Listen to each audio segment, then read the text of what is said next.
Selamat hari Minggu, selamat beribadah. Saudara bersuka cita pagi hari ini, amin. Amin. Haleluya. Kita masuk di dalam minggu kedua. Hari ini, bulan ini kita berbicara tentang apa? Yesus meneduhkan badai. Betul? Tema gereja kita di bulan ini tentang Yesus meneduhkan badai. Gitu ya. Kalau ngomongin meneduhkan badai berarti ngomongin badai adalah ngomongin sesuatu fenomena yang tidak bisa kita duga-duga, gitu ya. Badai datangnya sesuka-suka kita atau terserah badai. Mau datang kapanpun, badai akan selalu datang, gitu ya. Badai akan selalu datang. Nah, malam tadi sedikit kesaksian. Malam tadi kita juga kaget gitu. Salah satu hal yang tidak terduga-duga, mami mertua saya tengah malam tiba-tiba sakit gitu ya, dibawa ke rumah sakit Karolus di Salemba situ ya. Kita juga nggak tahu, sehat, tahu-tahu setengahnya nggak bisa digerakin. Ternyata mungkin gejala stroke ringan gitu ya. Pas di CT scan dilihat ada penyumbatan di kecil di otak gitu ya. Dan hari ini dirawat. Harusnya hari ini bawa firman di gereja saya di GBI Kairos Jelambar nanti jam 10. Tapi karena beliau tiba-tiba sakit dirawat, jadinya saya menggantikan gitu ya. Pasti gembala itu harus selalu siap, hamba Tuhan harus selalu siap. Tidak diduga-duga, belum siapin firman tapi harus siap. Begitu juga dengan konteks lain di dalam kehidupan kita. Tidak diduga-duga, badai datang, sakit penyakit datang, masalah datang di dalam kehidupan orang percaya. Badai datang bukan hanya untuk kehidupan orang yang tidak percaya, tapi badai datang juga selalu ada untuk orang percaya. Jadi semua manusia di muka bumi ini pasti akan mengalami namanya badai, gitu ya. Pasti akan mengalami namanya badai. Tapi kita percaya bahwa di tengah badai, sesulit apapun, sehebat apapun badai yang kita alami, ada penyertaan Tuhan mengikuti kita. Amin. Yang membedakan kita dengan orang yang tidak percaya adalah apa? Pada saat badai datang, Tuhan selalu menyertai kita. Dibilang apa firman Tuhan? Gadamu dan tongkatmu itu yang menuntun aku. Gada Tuhan, penyertaan Tuhan, tongkat Tuhan, arahan Tuhan itu cukup bagi kita melewati badai.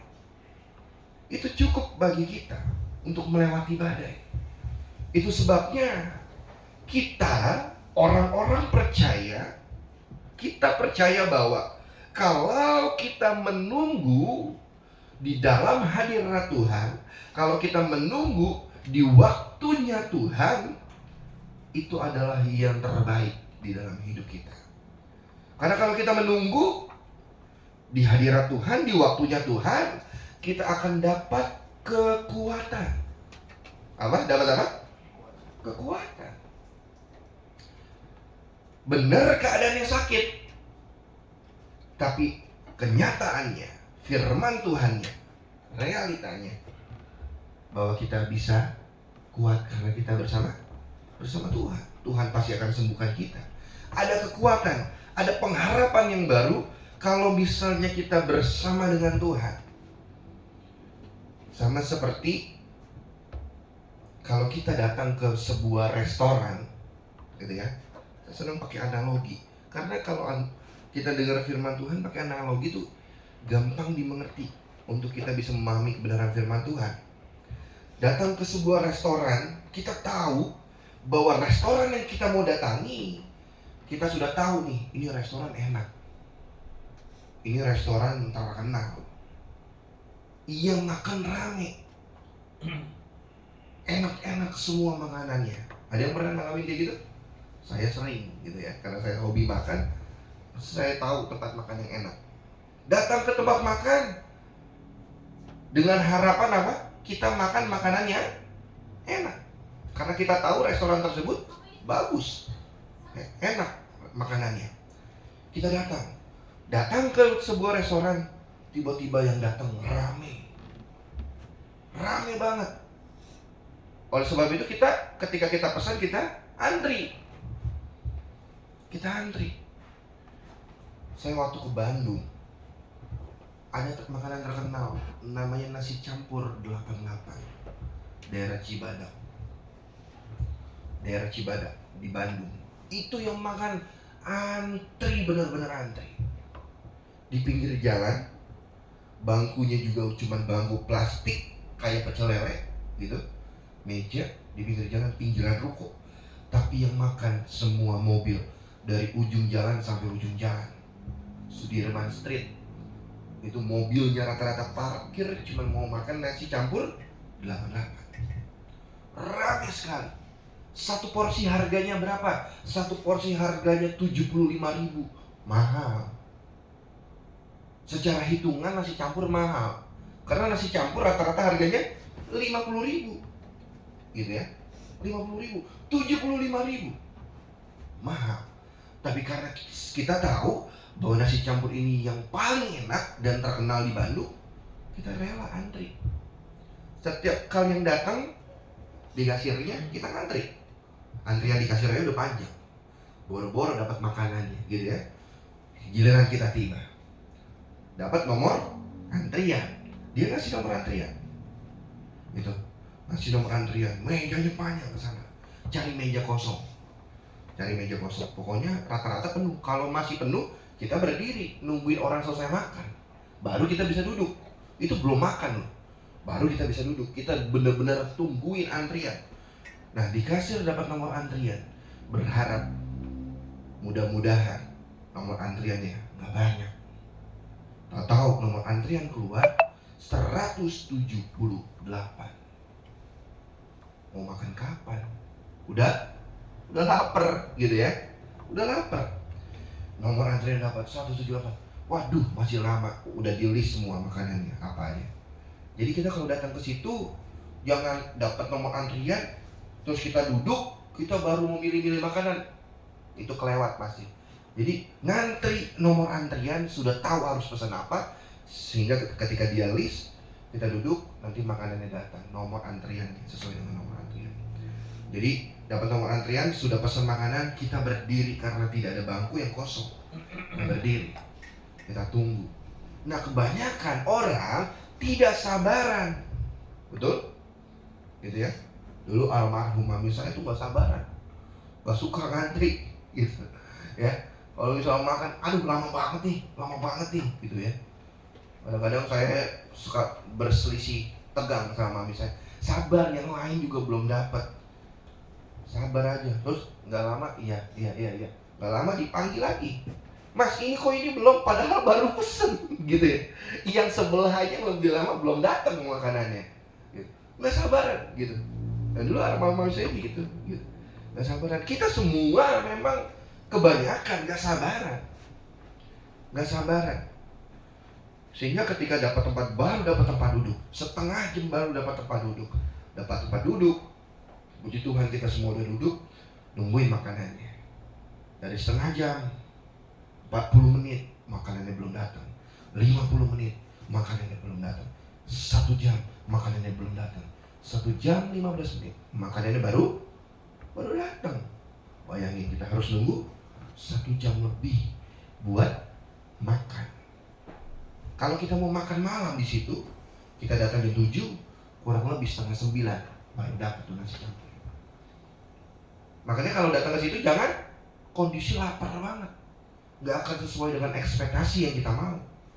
Kita kan lapar banget, kita mau dapat makanannya secepat mungkin. Tapi makan ke situ benar-benar pastiin gak terlalu lapar-lapar banget. Jadi nanti range waktu 1,5 jam baru lapar, makanan baru datang. Itu triknya kalau ke situ.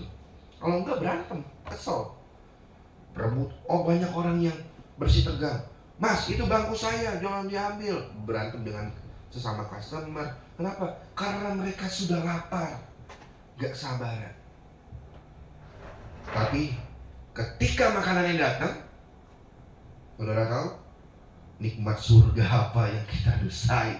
Enak sekali tuh nasi campurnya. Benar-benar gak nyesal. Nunggu 1 jam lebih, makanannya habis 10 menit doang. Gitu ya. Karena kita lapar, saking enaknya. Bahkan kita makan gak nyampe 15 menit, udah harus cepet-cepet gantian dengan orang lain yang ngantri. Gitu, makan kayak dikejar-kejar waktu. Memang seperti itu. Tapi makanannya datang, nasi campur paling enak yang saya pernah makan. Nasinya gak kelihatan. Saya kira pas datang, saya pesan pakai nasi. Kok nasinya gak ada? Ternyata nasinya kependem sama seluruh daging yang ada di atasnya gitu ya. Dagingnya banyak banget, penuh banget, apa aja udah ada. Sampai nasinya gak kelihatan. Saking banyaknya, saking enaknya. Maka di situ bisa lupa orang tua. Karena enak banget, lupa istri, lupa anak gitu. Enak. Semuanya fokus sama makanannya. Kadang-kadang kalau saya tuh biasanya makan yang paling saya nggak terlalu gimana banget. Yang paling enak saya biasanya belakangan. Nasinya dihabisin dulu, baru yang paling enak, the best for the last gitu. Yang terakhir yang paling enak buat dimakan. Karena sebegitu enaknya. Nah, sama seperti kita menunggu rela antri di restoran yang kita tahu itu enak, kita rela tunggu. Mau 1 jam, mau 1,5 jam, rela gak nunggu? Rela. Bayar lagi, lebih mahal lagi bayarnya, capek lagi nunggunya. Belum lagi bersih tegang dengan orang lain, rebutan tempat dan lain segala macam. Kita rela nunggu. Kenapa? Karena kita tahu enak. Karena kita tahu nanti kita dapat makanan yang enak. Seperti itulah kalau kita nunggu di hadirat Tuhan. Seperti itulah kalau kita nunggu di waktunya Tuhan. Orang percaya selalu ada penyertaan Tuhan, selalu ada pengharapan Tuhan. Di tengah kondisi yang tidak enak, kondisi penantian kita, badai dalam hidup kita, selalu akan mendapatkan hal yang terbaik, karena kita tunggu di hadirat Tuhan. Kalau engkau tunggu di ruang tunggunya Tuhan, saya percaya bahwa penantian kita tidak pernah mengecewakan. Amin. Tidak pernah mengecewakan. Penantianmu di dalam Tuhan akan jauh lebih baik dibanding kau menunggu di waktunya manusia. Kadang-kadang kita suka ngeluh sama Tuhan,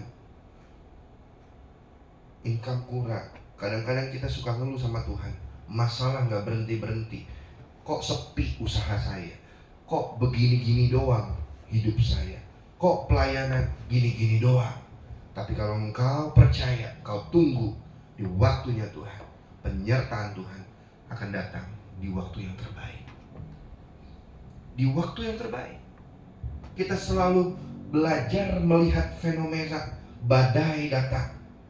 Badai datang gak enak, bisa membuat rencana jadi berantakan. Yang sudah kita susun rapi jadinya terkendala oleh waktu. Badai membuat kita buru-buru. Kenapa? Karena mau hujan. Yang tadinya kita santai-santai, janjian jam 5, tapi ketika kita lihat keluar rumah, badai datang, langit sudah mulai gelap. Apa nggak buru-buru untuk berangkat? Buru-buru untuk berangkat. Kenapa? Karena kita tahu daripada kehujanan lebih baik buru-buru. Tapi ternyata kalau buru-buru nggak banyak, nggak sedikit di antara kita juga ketinggalan barang kita. Lupa bawa ini, lupa bawa itu, membuat kita jadi nggak fokus karena kita terburu-buru.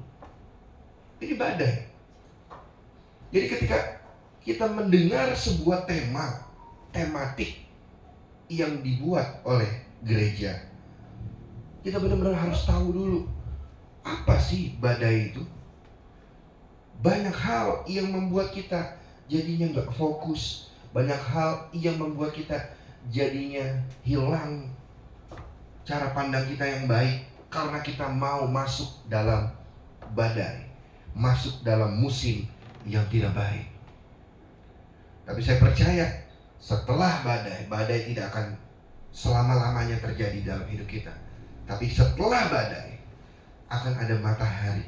Setelah badai akan ada pelangi yang terbaik yang Tuhan sudah sediakan dalam hidup kita. Amin. Sama seperti Nuh. Emang Nuh mau ketika bikin perjanjian covenant sama Tuhan, Tuhan akan memusnahkan sebagian besar manusia di muka bumi. Kenapa? Karena hidupnya tidak berkenan kepada Tuhan. Yang berkenan hanya keluarga Nuh juga. Nuh gak mau. Itu sebabnya ada sebuah perjanjian yang Tuhan bikin. Ketika Tuhan sudah membumi hanguskan seisi dunia, ada perjanjian yang dilambangkan dengan pelangi.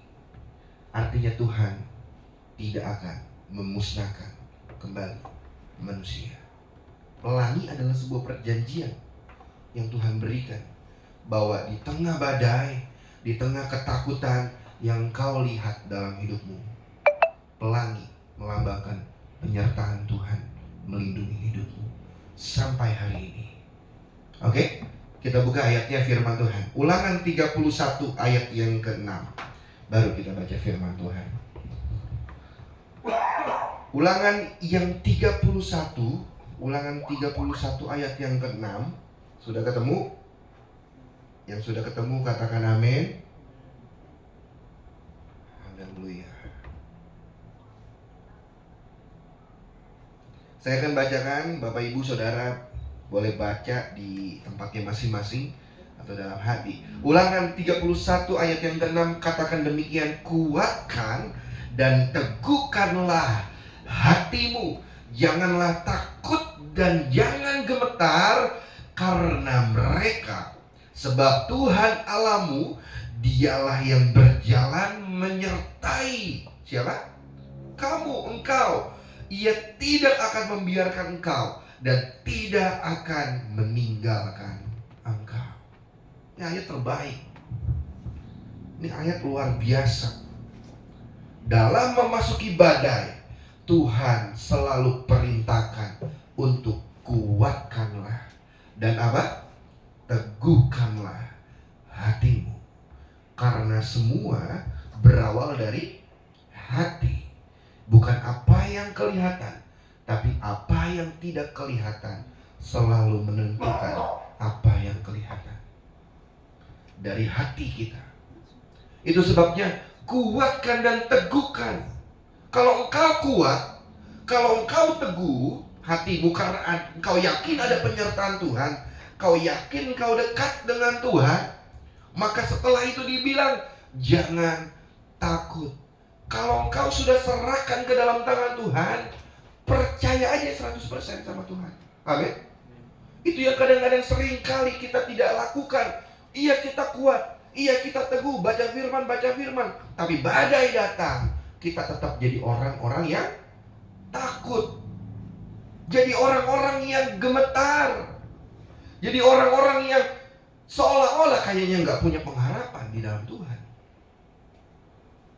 Gereja ini boleh ada sampai hari ini bukan karena kita hebat, bukan karena punya uang, bukan karena punya orang-orang yang hebat, tapi ada penyertaan Tuhan menyertai.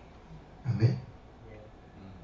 Kalau gereja sudah dibuka, sudah diberkati Tuhan, tidak ada satupun yang bisa tutup, karena penyertaan Tuhan ada dalam setiap gereja. Amin. Ada dalam setiap gereja. Di mana ada tabut Tuhan didirikan, disitulah kuasa Tuhan menyertai kita. Amin. Saya tidak pernah takut ketika saya melayani Tuhan. Bukan saya membuat atau mengambil keputusan untuk memisahkan diri dengan pelayanan papi saya. Tapi ketika saya dipercaya untuk mengembalakan sebuah gereja, saya cuma bilang sama papi mertua saya, bukan karena papi mertua saya juga. Bagaimana nanti jemaatnya? Bagaimana nanti orang-orangnya? Saya masih muda, menggembalakan sebuah gereja yang notabene rata-rata orang tua. Apakah saya dihormati nanti?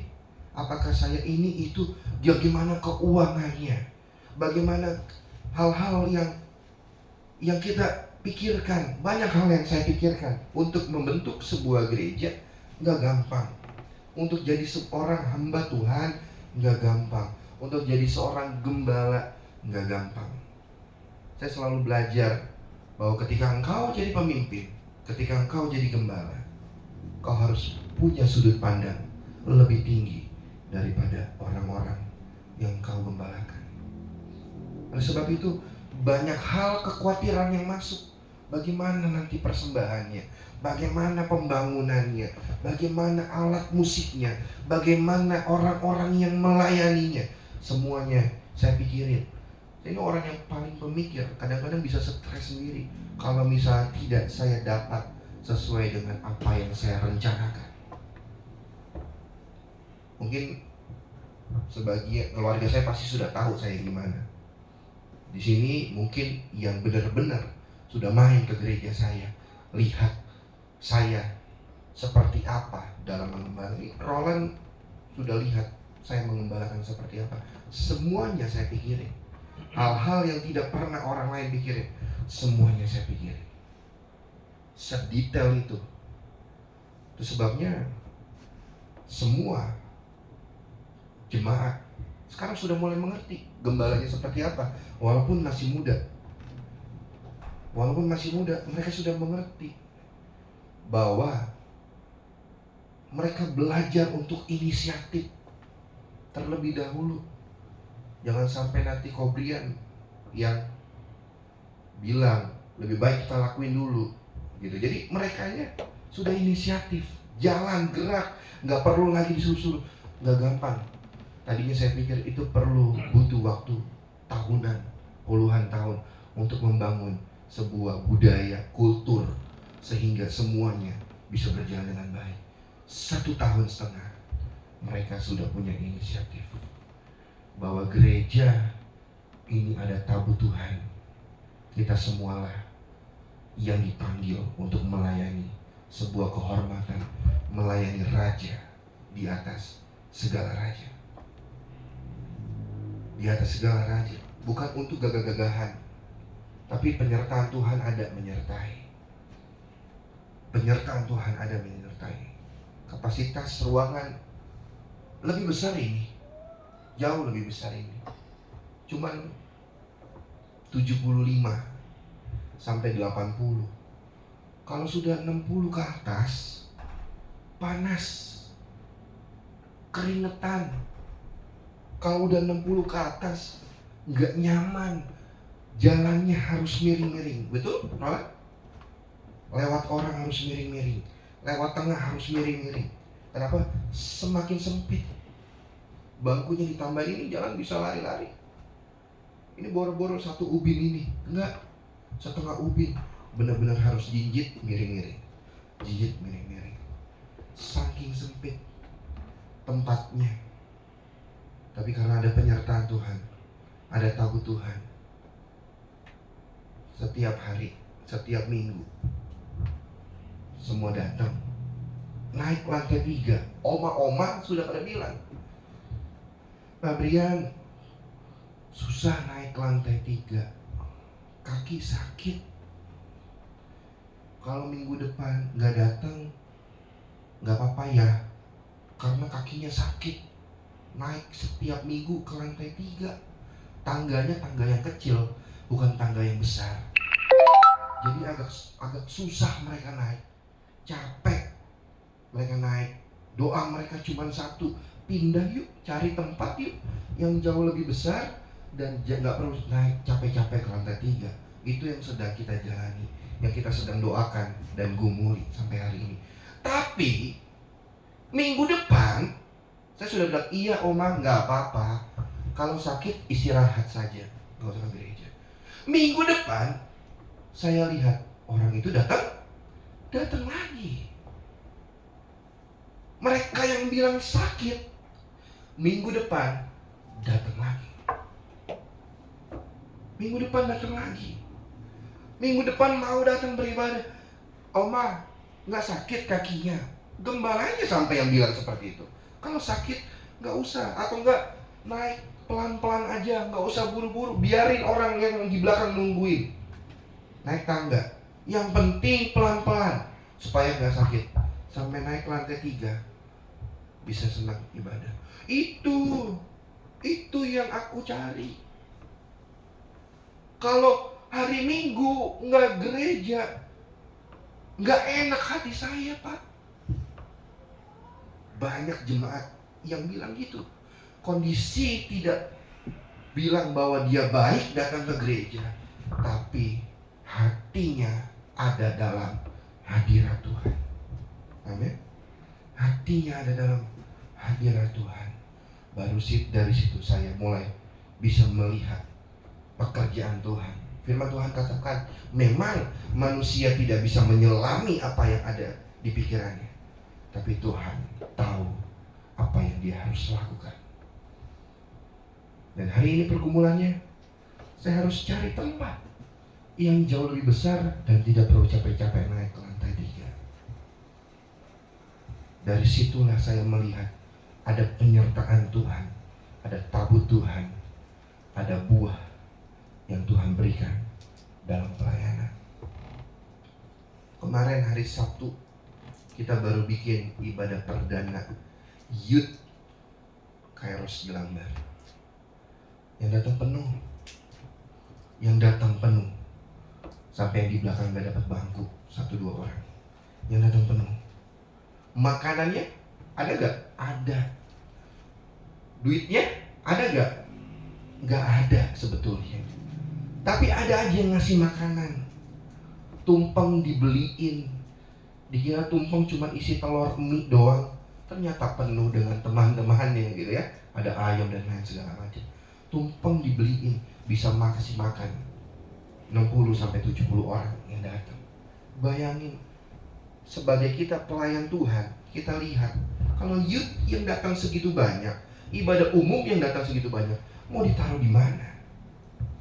Kita harus berpikir untuk bikin ibadah 2 kali. Apakah selagi belum dapat tempat yang baik, yang jauh lebih baik, apakah bikin ibadah 2 kali? Yang terbaik kita harus pikirin. Tapi sambil kita jalan, duitnya dari mana? Gak tahu.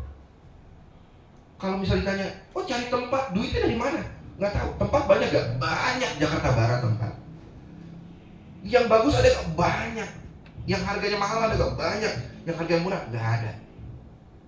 Karena kita sudah jalan keliling survei segala macam. Oh Pak, ini bagus, kita sudah enak, sudah lihat tempatnya. Oh ini bagus ini tempatnya. Tapi saya, ya uang sewanya langsung dibayar di muka 20 tahun Pak.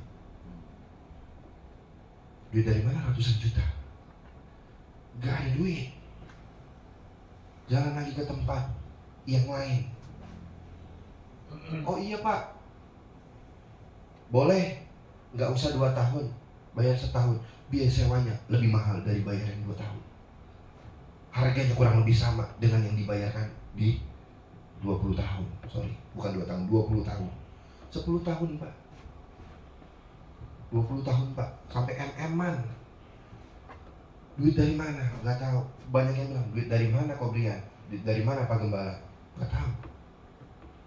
Tapi yang Tuhan suruh, langkah aja, berjalan, cari. Kita sama-sama tim pengembalaan, sama-sama tim staf majelis. Yuk sama-sama cari. Kenapa saya ajarin mereka semua? Berangkat sama-sama dengan saya, keliling cari tempat, lihat tempat, supaya mereka punya hati yang sama dengan apa yang saya rasain. Ketika sama-sama cari, sama-sama tahu, sama-sama lihat, wow, masalahnya gede banget. Ternyata nyari gereja gak gampang. Mereka punya sudut pandang yang sama, kesusahan yang sama, seramnya masuk badai. Mereka lihat dengan mata kepala mereka sendiri. Sama-sama, disitulah iman dibangkitkan. Disitulah iman naik. Sehingga walaupun kita terbatas, kita nggak punya apa-apa, kita nggak tahu harus minta sama siapa, disitulah Tuhan ngajarin kita untuk kita punya doa sama-sama yang kita naikkan sama Tuhan. Dan kita percaya tepat pada waktunya badai kita melewati, dan kita akan melihat kebaikan Tuhan menyertai gereja kita. Amin. Itulah yang harus kita rasakan sama-sama, hati yang sama. Buat gereja ini pun sama, punya hati yang sama. Ketika saya masih jadi jemaat, ketika saya masih jadi anak gembala, dan sampai hari ini masih jadi anak gembala belum mengembalakan, saya sudah mulai berpikir, bagaimana saya mulai memposisikan diri saya, apa yang papi saya rasain ketika mengembalakan. Pasti pikirannya akan jauh lebih banyak dibanding orang yang digembalakan, termasuk saya anaknya. Saya kadang-kadang nggak berpikir untuk mau gimana ya pelayanan, enggak. Dulu masih kecil enggak. Tapi ketika semakin Tuhan pertajam, semakin Tuhan panggil, di situ saya cuma mulai coba belajar, dimulai dari pemikiran saya, memposisikan diri saya. Kalau saya jadi gembala, seperti apa yang papi saya pikirin? Kalau saya jadi gembala, apa yang saya pikirin buat gereja saya? Sampai Tuhan jawab, kamu jadi gembala.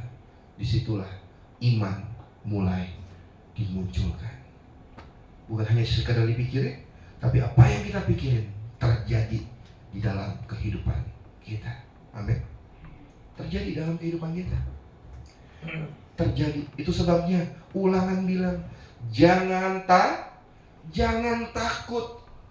Tidak akan pernah dibiarkan sendirian, firman Tuhan. Tidak akan pernah ditinggalkan. Ada salah satu jemaat gereja saya punya uang cukup banyak.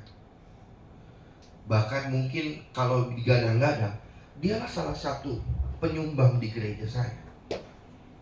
Tapi namanya mungkin lahir baru gitu ya. Semangat cinta mula-mula di awal. Tapi saya selalu mau katakan gini, cinta mula-mula adalah cinta yang paling rendah.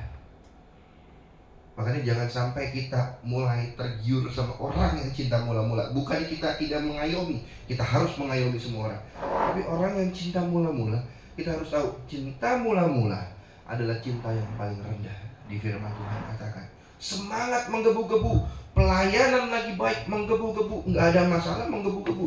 Tapi ketika ngalamin badai, ketika dikecewakan, ketika disakiti, dia tinggalkan Tuhan.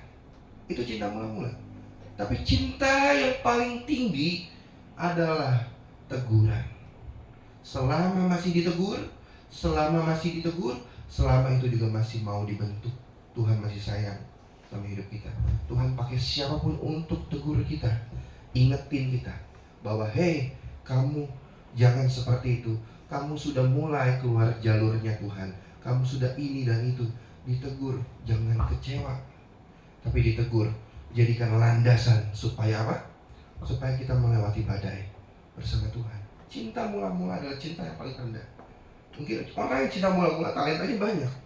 Mungkin orang yang cinta mula-mula bisa ini dan itu, dibutuhkan di gereja. Bahkan kita seringkali kita membohongi diri kita. Kita menjaga orang yang cinta mula-mula sehingga kita harus mengorbankan hati kita sendiri.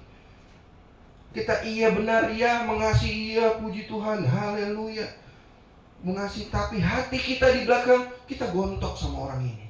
Kenapa? Suka-suka lu hidup, suka-suka lu pelayanan dan lain segala macam. Enggak, itu sebabnya saya enggak pernah ngajarin semua pelayanan saya untuk apa? Untuk enggak jadi apa adanya. Jadi apa adanya itu baik karena Tuhan mau kita apa adanya, enggak berpura-pura.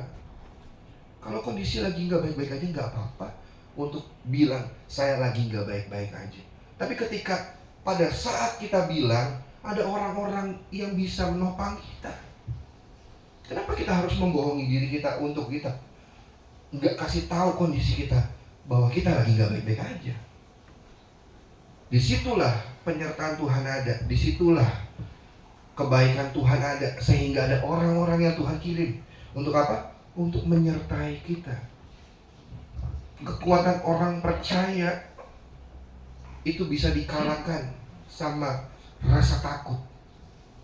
Kita bisa percaya sama Tuhan, itu kekuatan kita. Tapi kekuatannya bisa dikalahin sama rasa takut. Itu sebabnya dibilang Ulangan, jangan takut, teguhkanlah hatimu, jangan gemetar. Sebab dikatakan bahwa Tuhan Allahmu akan menyertai kamu. Dialah yang berjalan di depan kamu.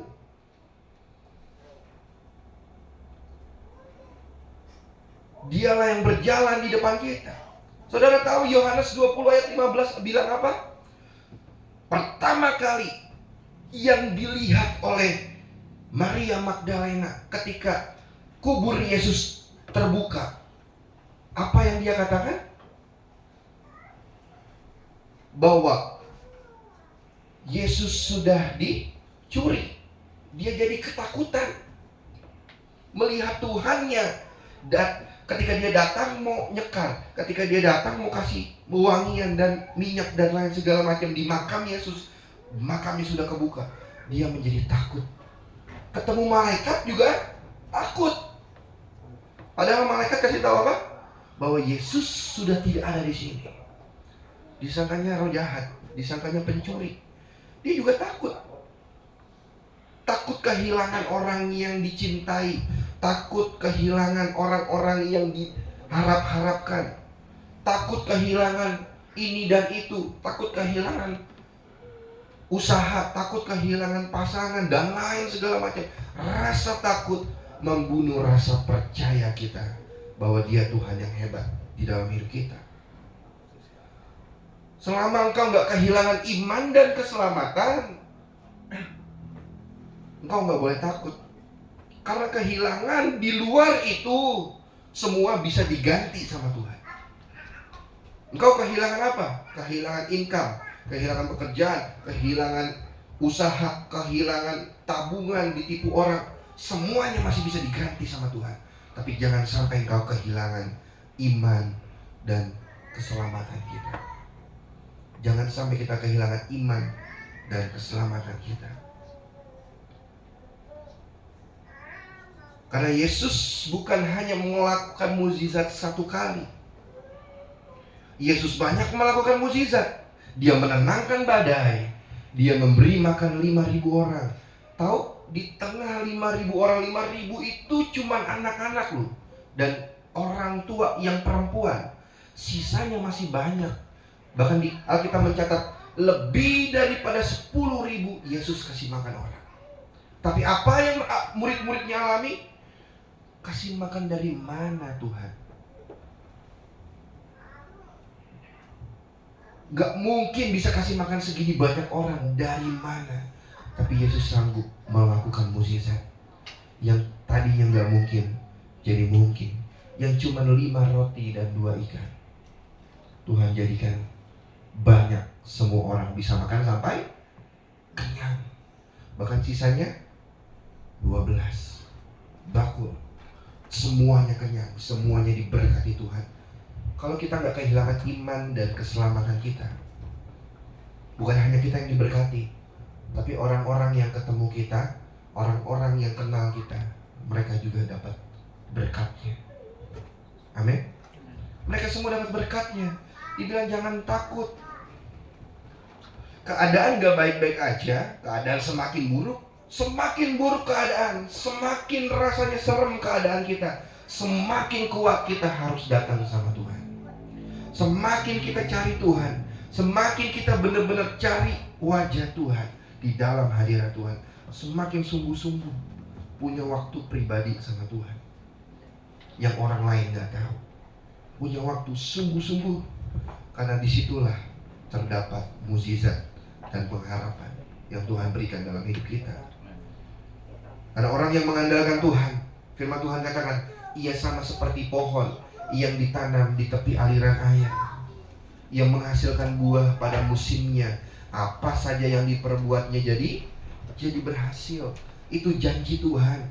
Orang yang menanti-nantikan Tuhan, orang yang takut akan Tuhan, engkau akan sama seperti pohon yang ditanam di tepi aliran air.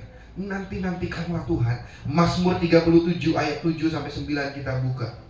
Mazmur 37 ayat 7 sampai 9 bilang gini, berdiam dirilah di hadapan Tuhan dan nantikanlah Dia. Jangan marah karena orang yang berhasil dalam hidupnya. Perhatikan, karena orang yang berhasil dalam hidupnya, karena orang yang melakukan tipu daya. Berhentilah marah, tinggalkanlah panas hati itu. Jangan marah, ia hanya membawa kepada kejahatan.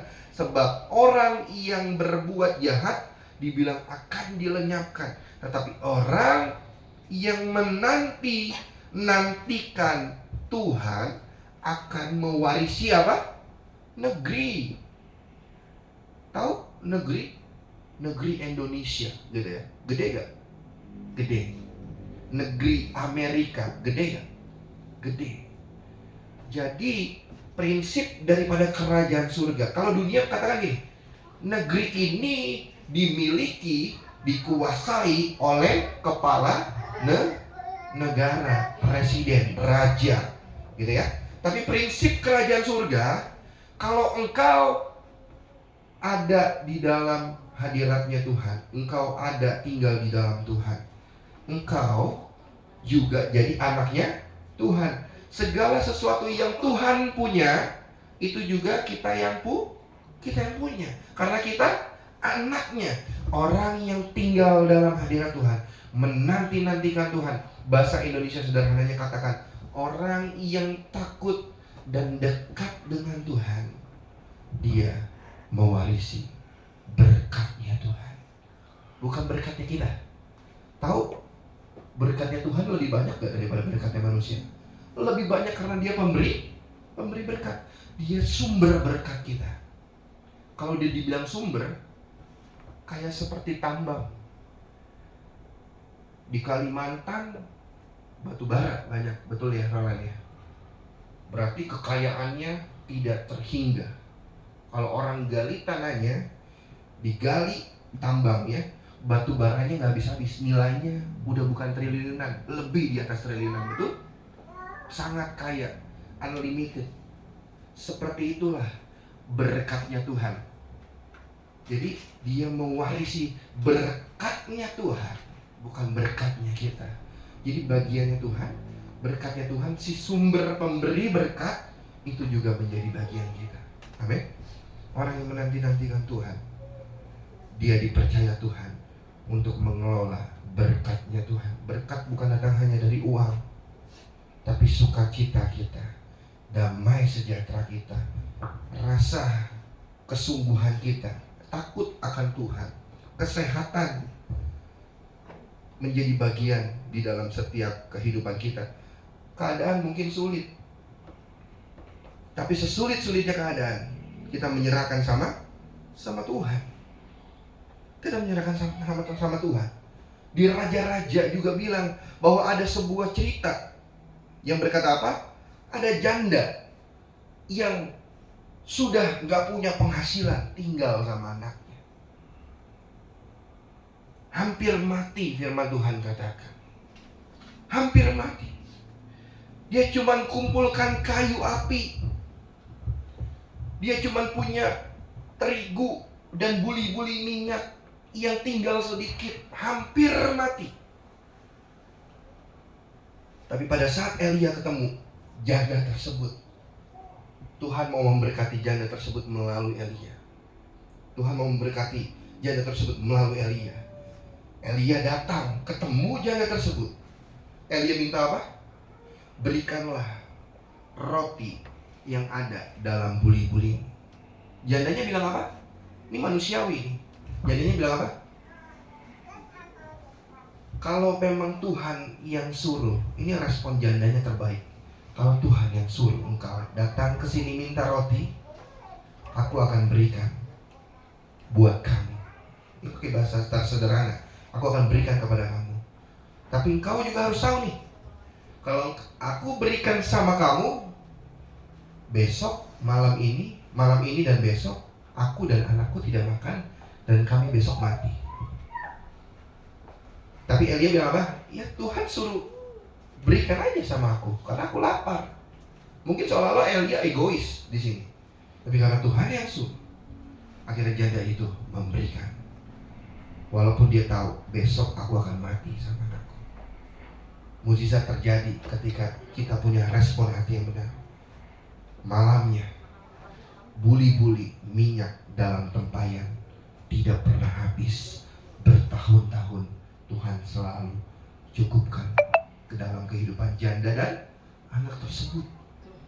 Ini kalau kita meresponi apa yang kita percayai, iman kita, pengharapan kita tidak akan pernah hilang. Amin buat firman Tuhan. Mari kita berdoa. Bapa di surga, terima kasih buat kebenaran firman Tuhan yang boleh kami dengar hari ini. Kami percaya apapun kondisi kami, badai datang dalam hidup kami tetap katakan Engkau Tuhan yang baik dalam hidup kami. Tidak pernah